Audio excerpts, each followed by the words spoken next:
So thank you all for your time. Just a little disclaimer, like I met Daniel around the beginning of April, so I'd already taught two-thirds of my class. So this whole kind of activity I'm going to talk to all of you about really only came together in about a month or kind of month and a half. So Daniel was really helpful in terms of kind of getting me onboarded, learning how to use the application, and also helping me to design some initial activities to really kind of test Sokol and how it worked for not only teaching students 21st century skills, but also in terms of helping students really kind of learn the key kind of objectives from this course. So again, my name is Ray Wong. I am a lecturer at the Thammasat University, Faculty of Mass Communication and Journalism at Thammasat University. So one of the key kind of courses that I teach focuses on sustainable development and using creative problem solving to think about how we can tackle these issues of sustainable development. So this has not been a new initiative in Thailand. So we have had an initiative called Thailand 4.0. And so there's been a big kind of emphasis on information exchange, interdisciplinary actions. There's also been a lot of emphasis from companies to help students be more prepared to take on kind of real life and real world challenges in order for them to be able to work more readily from when they graduate. So this is an especially critical topic for sustainable development. But what has kind of compounded these kind of issues is, of course, the COVID-19 pandemic, in which classroom engagement has kind of become a struggle. And we're still trying to think of ways to implement an extensive and realistic experience, even though we're all limited to being online. So we've moved from kind of being synchronous to using more asynchronous methods. So we have the lecture, but also are trying to use other activities to enable students to learn more about these problems and not just learn about them in the class. So for this activity, we did a simulation of a sustainable product pitch.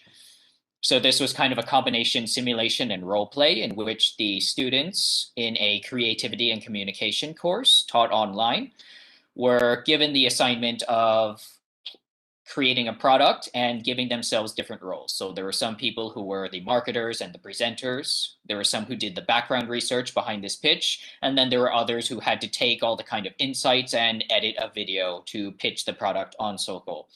So there are a couple different challenges with this course. One is the size. There were 98 students in this class. So there needed to be a combination of both group work as well as individual work in order to see not just what the groups were gaining from this activity, as well as what the individuals themselves were gaining from these activities. To kind of make it a little bit more interesting, we also did focus groups between the local Thai population, but also among some of the international students that we had. So we did have a few international students from Cambodia, China, and Myanmar. So we wanted to compare the kind of learning experiences they had with Sokol.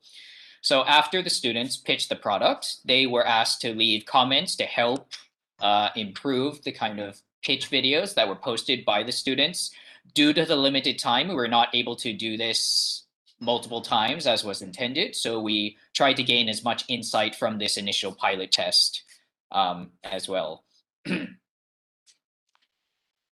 So as we're kind of moving forward here, I'm just going to show you a couple demonstration videos. So the first video that I'm going to show you was basically the students focused on fast fashion and how much pollution there was. So they were trying to use this video to encourage people to not buy more clothes, but instead swap clothes.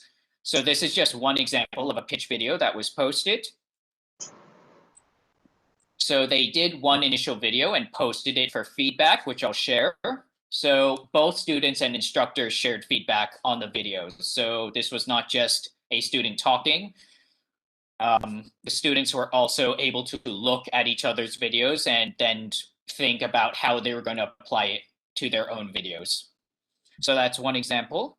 Here's another example. This one covered infrastructure problems in Thailand and the lack of crosswalks, the broken streets.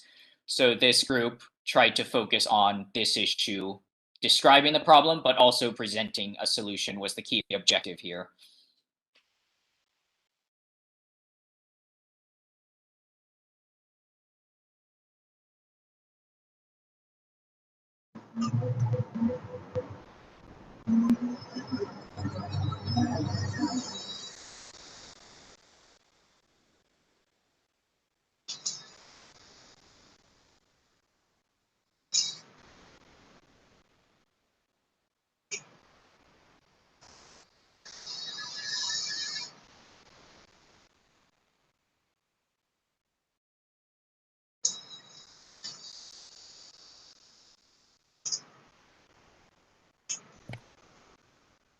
We can't hear the sound, by the way.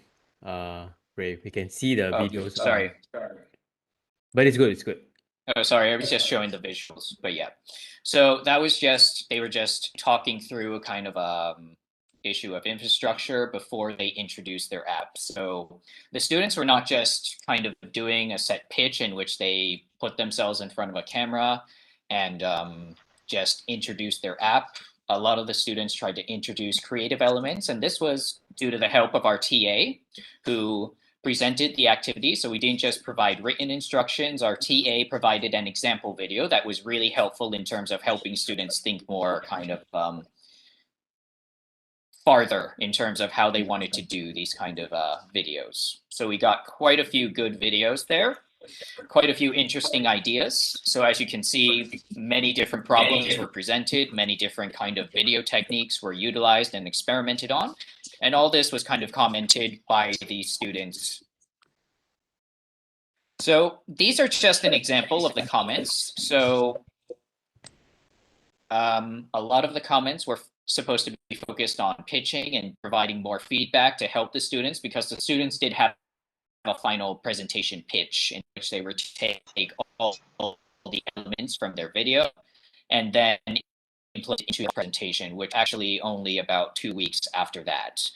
So the comments were one key element, and after all the comments were given, the instructors also provided feedback, which was kind of a key summary of the best comments that were given by the students, as well as a bit more feedback to help them improve on their pitches for their presentations. So we did collect focus group feedback from both Thai and English groups of students to just kind of see what they gained from the activity. So the students indicated that there was a kind of competitive element that kind of came out. They also mentioned that there was a lot of activity and that a lot of the students were surprised by how much creativity was shown by all the different students. There was a lot of surprise. Actually, feeling of surprise was a key element of kind of doing this activity, because a lot of them kind of viewed a pitch as just presenting a product, but they started to think more about how do I really introduce people to my product and make them interested in wanting to invest and wanting to buy. So surprise was one key aspect that came out from the focus groups. Because of the limited rollout, we were not able to do 2 videos, so we were only limited to doing 1 video with the group, but a lot of the students said that if we had a chance, we would like to do another video. So there really is a power to not just doing the assignment once. I think this particularly shows that the iterative process that happens in the classroom can be really powerful in terms of not just helping students find out what they didn't do as well. So there are kind of a lot of strengths and weaknesses to each of the videos. But one of the students in particular highlighted that we'd like to have another chance to do another video to get more feedback and to improve and to just see if we've really kind of internalized the feedback in the correct and effective manner.